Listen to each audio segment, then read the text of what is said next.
Good morning. Welcome to a celebration of the life of Jim Laffoon. I'm Jay, his son, for those of you that don't know. And yes, this is a colorful shirt. It is a celebration shirt.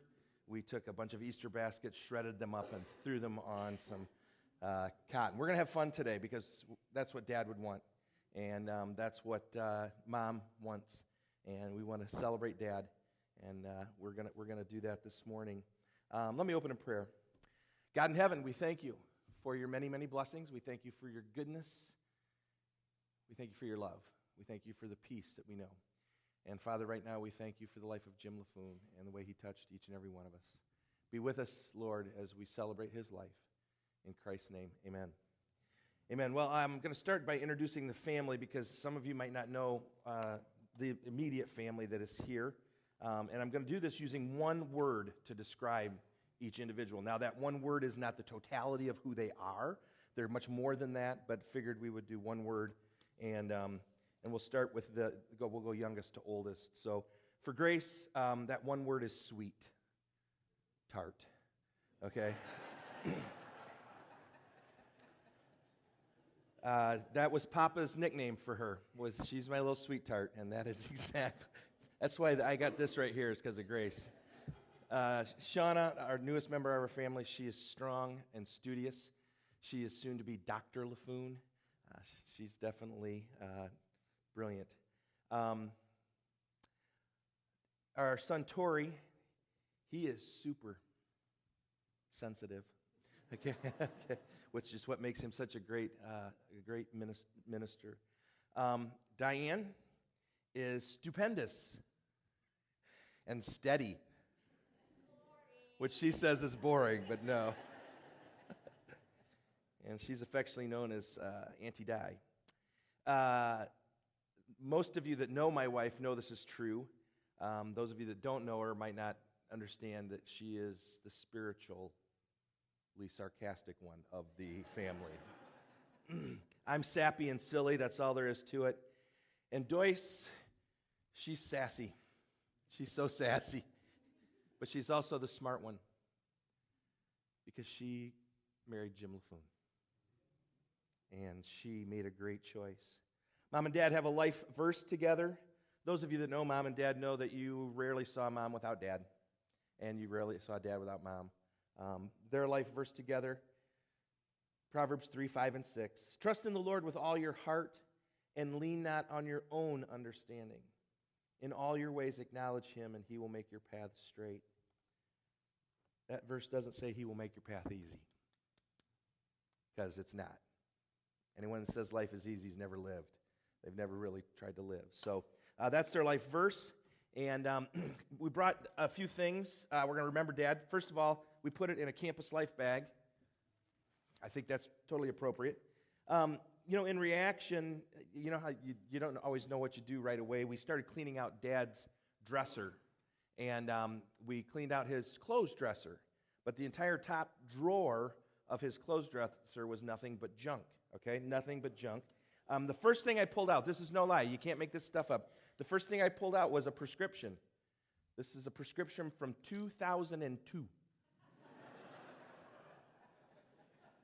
It's got one last Viagra pill in it.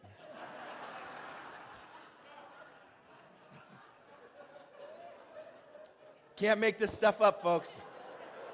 You cannot make this stuff up. My sister says my dad was a hoarder. He just didn't like to throw things away. That's all there was to it. He never liked to throw things away.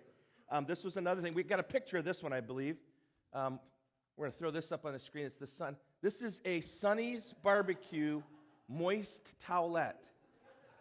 Okay, this is from 1995. Do you know how I know that? It was wrapped up in a receipt from 1995 in his top drawer. In his top drawer. I just, this is the life that we lived with. We loved him for all those things, and there's some more stuff in here we'll get to later. As we move on. But so for those of you that are young, this red thing in the pew in front of you, this was my dad's Spotify, okay? This was his Spotify. This is what he loved. He loved singing hymns.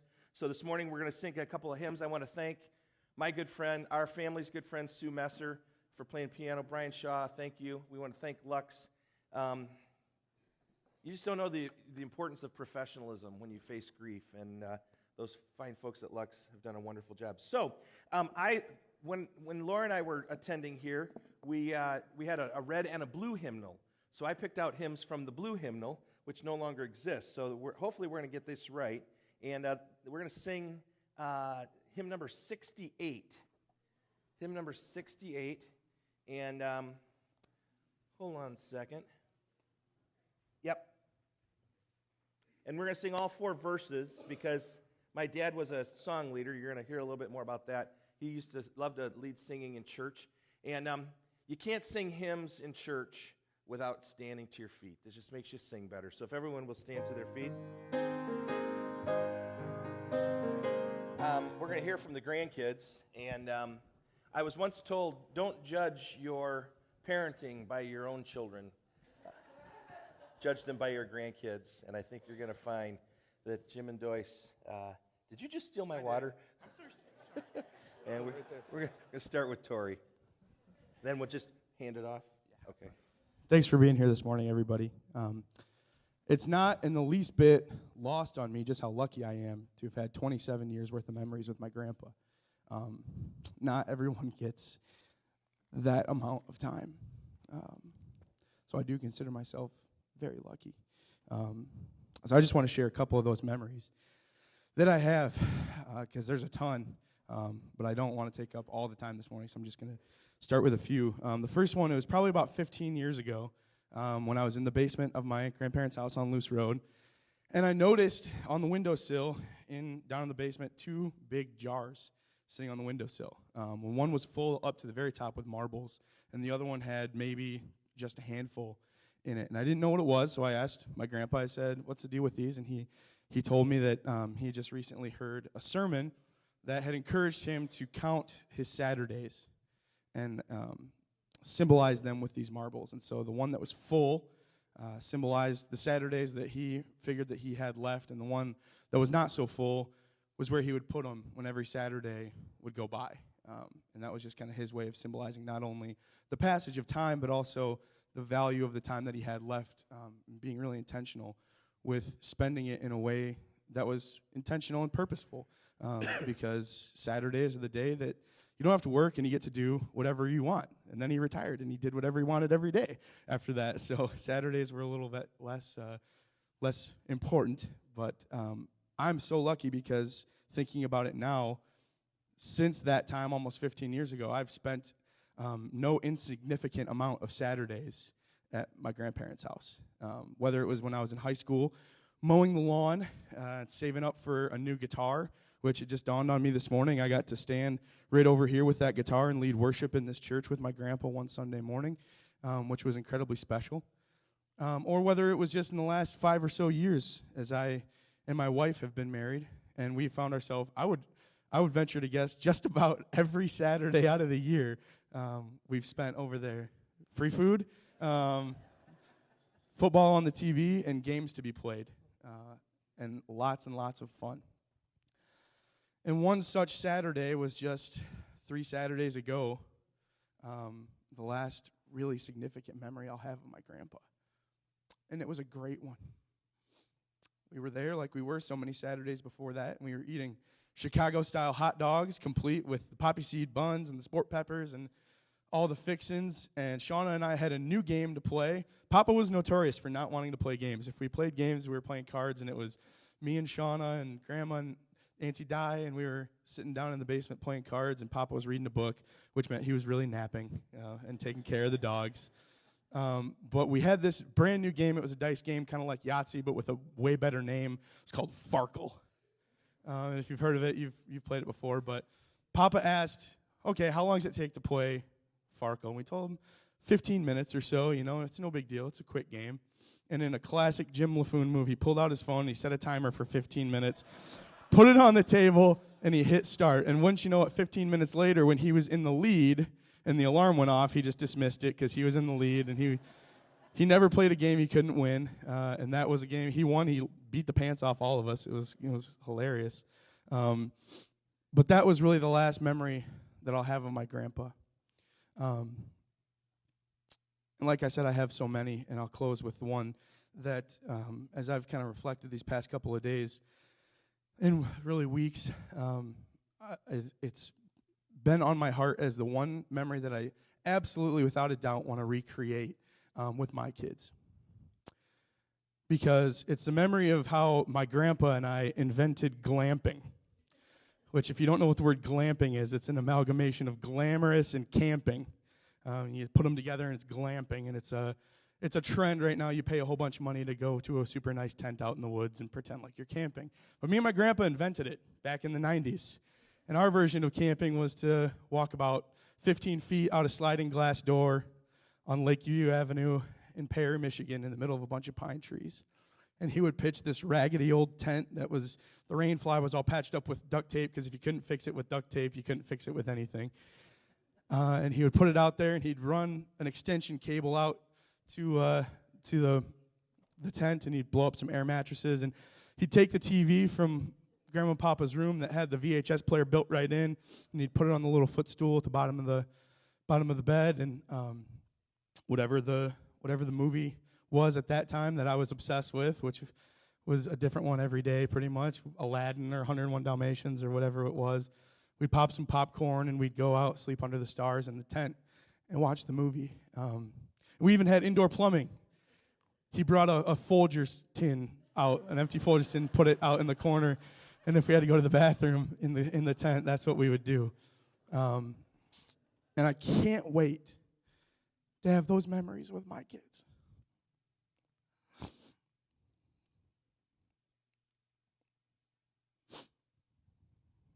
He was one of the best men I knew, and I can't wait to tell my kids about him. And even though he's gone, he's still alive in my memories and in my heart. I can't wait to see him again. So, thank you.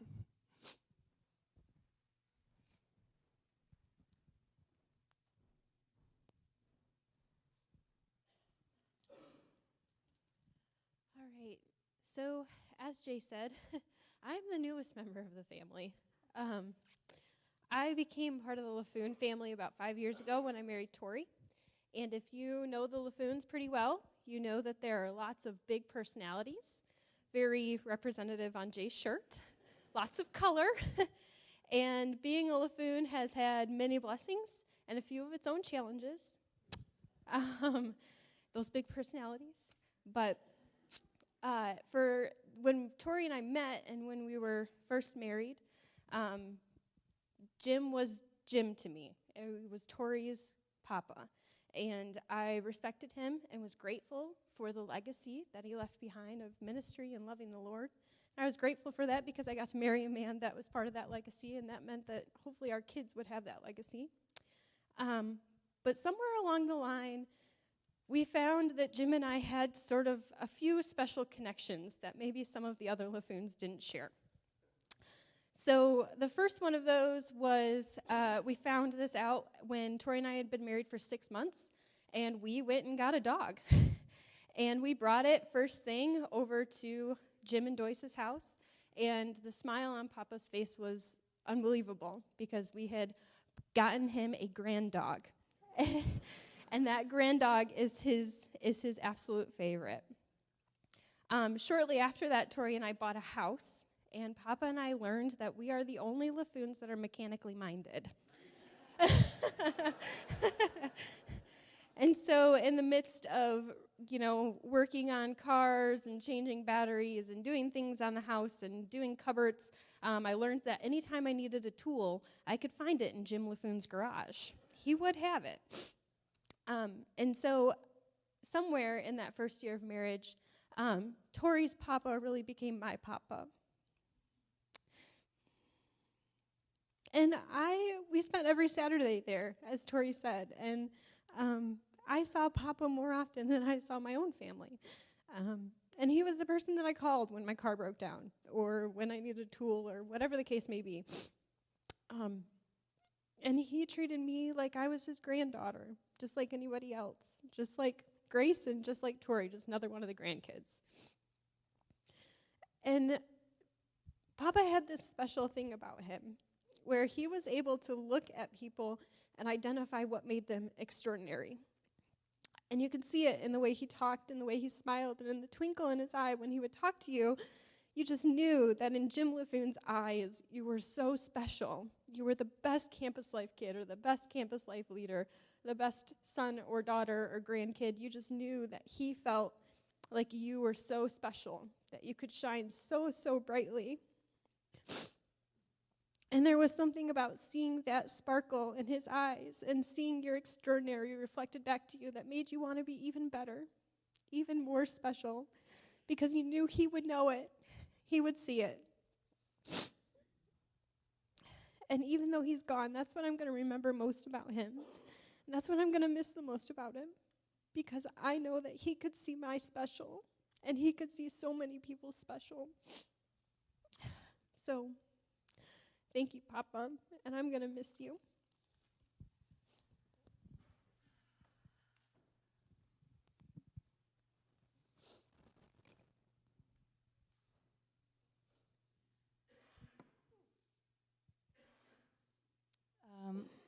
I wrote something down, just some thoughts I was having a few nights ago, and I won't be able to hold myself together if I try to say it without reading it directly off of my phone, so just bear with me.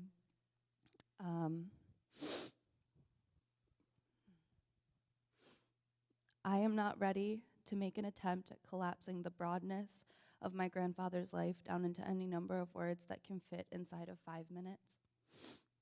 I knew him for 20 of his 80 years, and lucky to have had him for that long. I don't believe that I can stand here and relay any kind of wise words or joyous secrets about his life any better than someone else could. But I can speak on death and loss and know that a great deal of you could understand what I say. When I went back to my apartment in Grand Rapids for a few nights, while my papa was still on life support in the hospital, but after I'd become sure of the severe brain damage that would bring us here, I was digging around in a corner of my living room full of dusty decor my roommate and I hardly ever touched. I had snagged some lavender oil from my parents' house and wanted to pull out my old oil diffuser to help me sleep. And propped up in the corner of that room was a baseball bat made of scratched up dark brown wood with deeply worn tape wrapped around the handle. It's inscribed on the side with the name of a company I could never read to you, but my grandfather could have told you the month and year he bought it and probably from what store too. He used to play it with his campus life kids and probably with my dad sometime too. I'm sure it's decades old. When I moved into my first apartment, he gave it to me for protection.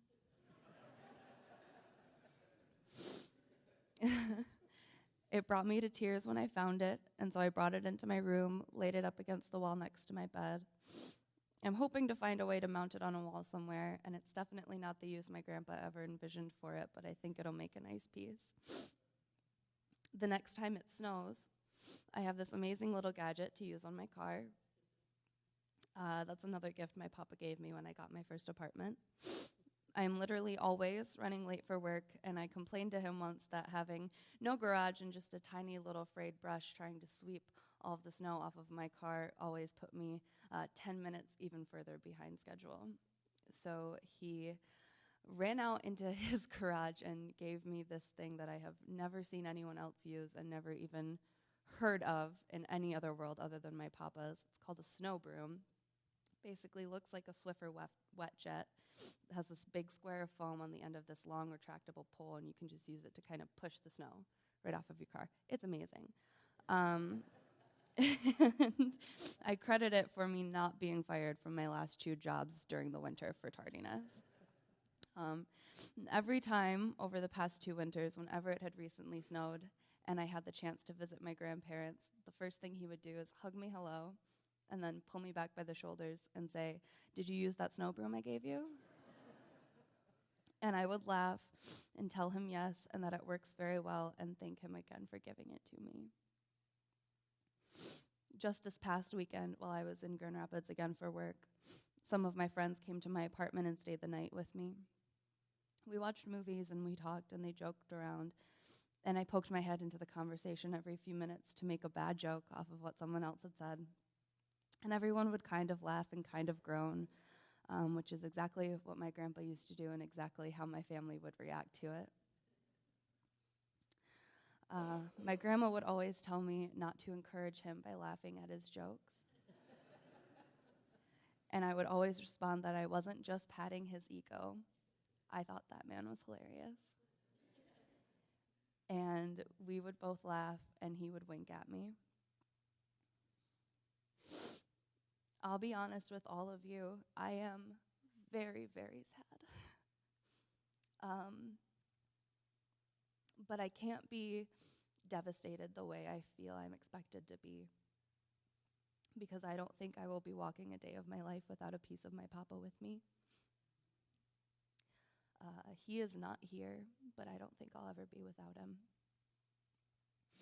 And in reflecting on the last 13 days, I think I'm walking away with two great considerations. The strangeness of death is the way that it happens in the middle of everything else in your life. And the strangeness of love is how it can continue so strongly even after the object of it is gone.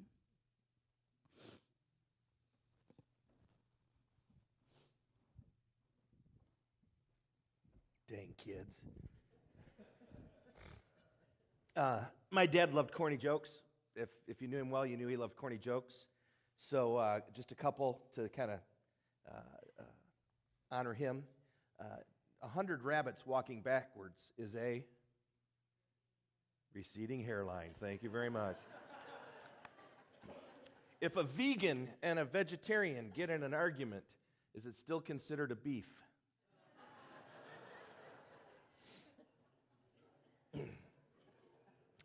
I'll stop there because I got a million of them. So let's sing again. So I want to share just a few stories about Dad. The biggest one is the love story of Jim and Doyce. Mom tells of the story of when she fell in love with Dad. She was in 9th grade. 9th grade when they fell in love. She said Dad was 2 years older, so he'd have been a junior, and Dad would lead singing in church.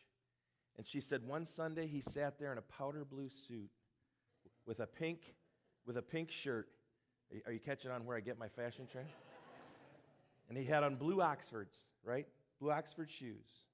Cordovans, sorry, blue Cordovans. But Cordovans. Anyway, I'm not Beau Brummel. Anyway, she said they were shined to the max. And then I said, well, what color were her socks? And she's like, white, of course, because it was the 50s. It was the 50s. Well, Dad asked her out when she was in 9th grade to make his current girlfriend jealous. He was a player, okay? But then Mom got the last laugh because on a bet when you were a senior, Dad's friend said, I have been trying to get a date with Doyce Laffoon for the longest time, and she just won't go out with me. And my dad said, I can get her to go out with me. And the guy bet him a steak dinner. And Dad got his steak dinner, and Mom got Dad. And I don't know what it is about a calling, but my dad was called into Youth for Christ. They were married for 4 years. My dad was working for Uniroyal and had worked his way up. I just want you to think about this. In 1961, he was making $35,000 a year in 1961. And Mom was working. Was it Chuck Woolery? Is that the guy that was at WSB? See, when Mom worked at a television station, and Chuck Woolery, Australian Dream, that was her boss. And so back in the day, they were making really, really good money. And Dad got called into YFC and went from $35,000 a year to $3,500 a year. And then Mom got pregnant with me. But as you can tell, we've never missed a meal. We've always had a head over our. I remember the first time I heard my dad curse. First time, I was 10 years old. We just moved to Petoskey. Seriously, it was 10 before I heard him curse. And we'd moved to Petoskey, and the YFC office was a card table in our dining room. But the YFC, we had our home phone in the dining room, but the YFC phone was in Mom and Dad's back bedroom. And what was so odd was that anytime that phone would ring, at any time of day or night, my dad would be on it because he was called to minister to people. And I remember vividly one night we're eating dinner. It had to be wintertime because it was pitch black outside. So it was pitch black in the house except for the dining room. And my mom is notorious for moving furniture. She loves to move furniture. Apparently she'd been moving furniture that day because the phone rang and my dad full-on got up out of the chair, full-on sprint, and I hear this. Then I hear a word I'd never heard before.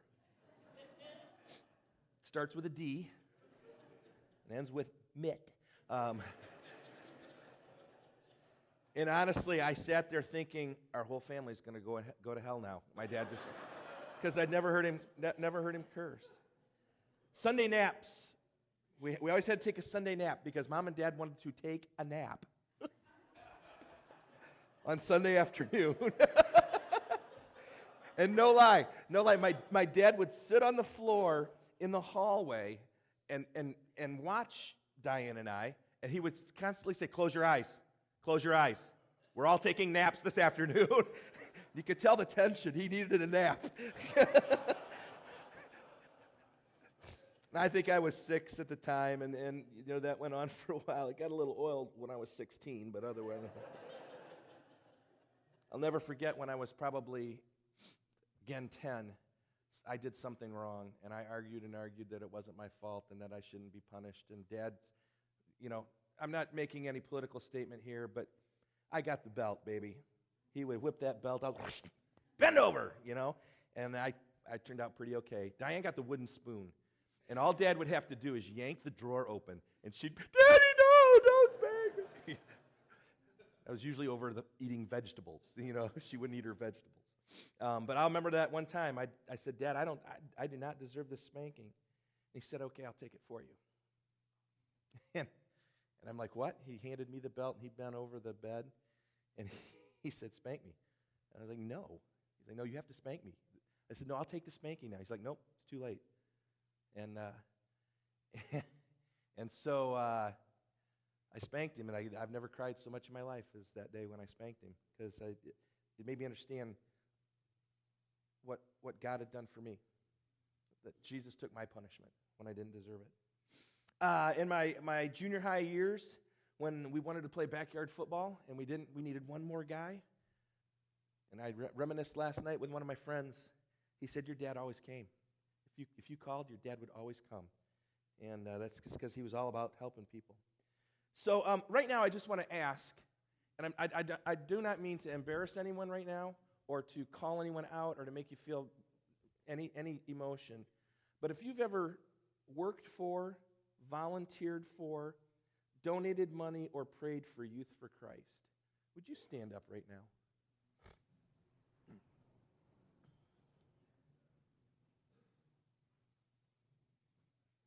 I love y'all. You can have a seat. People who are involved in Youth for Christ are certifiably nuts. Okay? Let me just go on record and say that. Because you raise money like a missionary to go work with kids who don't know Jesus. And when my dad moved to Petoskey, Michigan, I'm going to call out the staff now. He did 8 clubs all by himself. 8 campus life clubs. We'd go every other week. He'd go Monday night in Petoskey, Tuesday night in Charlevoix, Wednesday night in Ellsworth, Thursday night in Boyne City. Then the next week he would go Harbor Springs, Alanson, Pellston, and Sheboygan. And he did that every other week. He was nuts. He was nuts. But it developed for my dad a mentality that sticks with me today. I hope I can find this in here. Not that. Not that. Not that. It's the smallest thing in this bag. And Brian, we've got a picture of this. It's the whatever it takes coin. When my dad was a regional field director, he had a bunch of these made. Whenever anybody did something outstanding for kids, he'd give them one of these coins. I found it in his top drawer. Was ever so grateful because that's Jim Laffoon right there. Whatever it takes. And for those of you that are in Youth for Christ or to understand Youth for Christ, there's some days you don't want to. It's just too hard. But whatever it takes. My dad, back in the day, we would do some of the most insane things. I mean, just some of the games we would play in Youth for Christ, the potential bodily damage that can be done to people playing these games. I remember when we were in a roller rink, and we would split the kids into 4 corners, and then we would say, okay, everybody's got to get to the opposite corner, and so you got people skating at each other and knocking into each other. But we always took trips to Colorado and to Florida, and we always drove 15-passenger vans, and we communicated van to van. We'd take 90 kids to Colorado, 90 kids, 6, 7 vans full of kids. And to communicate between vehicles, we had this thing, young people, called CBs, Citizen Band Radios. And they'd carry about 2 miles, and so we'd all kind of caravan together. My dad's handle was Trail Boss, and my mom's handle was Sidekick. And for those of you that know him, that really was opposite. Okay, she's the Trail Boss. We'd have garage sales every summer. My dad, he'd pick up stuff off the side of the road. Dad, what'd you get that shovel for? Well, I can sell it at the garage sale. And we'd have a garage sale at the end of July, and so we could go on vacation. And our vacation was to tent camp at Weber Lake, and we're going to go visit that this summer. He also loved to snowmobile. A lot of you know that. When we first moved to Petoskey, he bought 4 cruddy snowmobiles that weren't running for $100. And he took those snowmobiles and he fixed them up and bought better ones and fixed those up and bought better ones and fixed those up until we were riding snowmobiles. We could do 100 miles an hour, and that was fun. That was fun. I'll never forget, we went on a vacation one time. My parents, our family, and Gene and Wendy Smith. And we got a lake house on Walloon Lake. And we all went together because we were in ministry, so we were poor. Gene's just cheap. And is one of my best friends in the world. But my dad used to brag. He used to love to water ski when he was young. And he would water ski on the St. Joe River.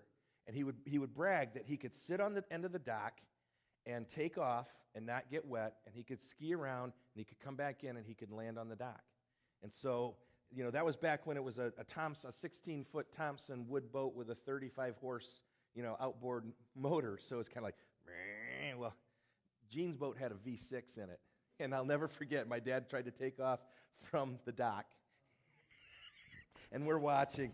And it was like watching a cartoon, because as soon as Gene hit it, my dad was parallel. And for some reason, he wouldn't let go. He goes under the water. He's under the water. It was hilarious. And I know all of you have memories, but this is how Jim Laffoon said, "I love you" to the family. This is Amsoil Performance Improver. And every quarter, every January, March, you got one of these, and you best be putting it in your gas tank, because Papa's going to ask you about it until you okay, Mom? Okay. Until you had to use it. And then every once in a while, he'd give us this. He'd go, I've been looking at the forecast, and it's going to be cold, so you need to put this in your gas tank. And that was just how he said, "I love you." For those of you in the Alma Church of God choir, quitting choir was the hardest thing he ever did. He loved it, but he just knew he couldn't continue. We're going to throw one more thing up on the screen, and that's my dad's life purpose. He wrote this out 40 years ago.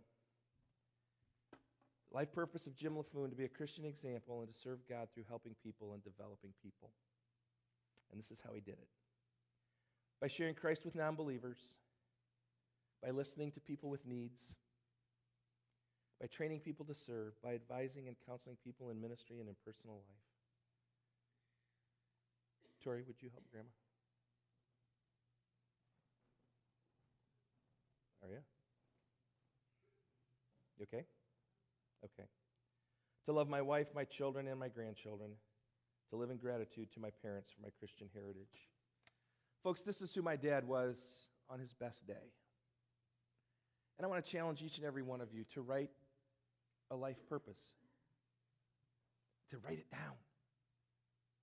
Put it on paper. And the reason is this. You write a life purpose on your best days, when the sun's shining and life is good. And the reason you'd write it on your best days is because when those clouds come and the rain comes, you can look back and go, no, this is what I'm going to be. My dad had purpose. And I know he would love for you to have purpose too. I got a friend here named Scott. I'm closing with an illustration that is his, but he said I could take credit for it. So, Shana, could you come help me? All I'm going to do is show you what my dad did his entire life. You see, so many people make Jesus this complicated thing. But all Jesus ever did was ask us to follow him. To follow him. Now, Shana, I'm going to stand up here with my hands like this. I'm going to ask you to do the same. And I'm going to be moving my hands, and I'm just going to ask you to follow me, okay? And we're going to do it 3 times. And the first time, I'm just going to say, Shana, I'm Jesus, will you follow me? To which you will say, yes, okay? And then we're going to move, and you're going to follow me, okay? So here we go. Shana, the first time, however, you have to have your eyes closed, okay? Shana, I'm Jesus, would you follow me? Good job. Well done. Well done. Did she follow me? Because she couldn't see me. And you see, this represents the people in this world who the eyes of their heart have not been opened up to the person of Jesus Christ, to the real person of Jesus. And the only way you can see who Jesus really is with the eyes of your heart.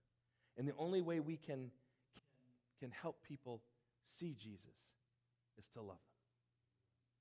Okay, Shana, second time, you can keep your eyes open. Shana, I'm Jesus. Will you follow me? Okay, follow me perfectly. Okay. Did she follow me? Did she follow me perfectly? Folks, what we just demonstrated right here is religion. And I don't mean to offend anyone. But religion is man or woman's attempt to follow God in their own power and their own strength. And that never works. Shana, I'm Jesus. Do you trust me? What's the only way you can follow me?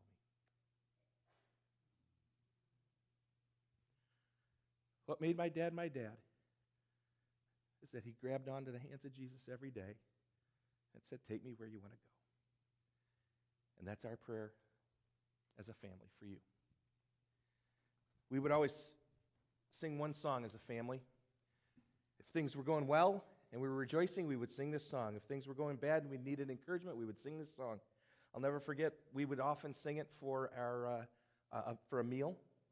And I'll never forget the first time Shana was at our house and we were singing this for a meal. She was, what is going on? It's a very simple song. I'm going to ask you to stand as we close this service with the doxology.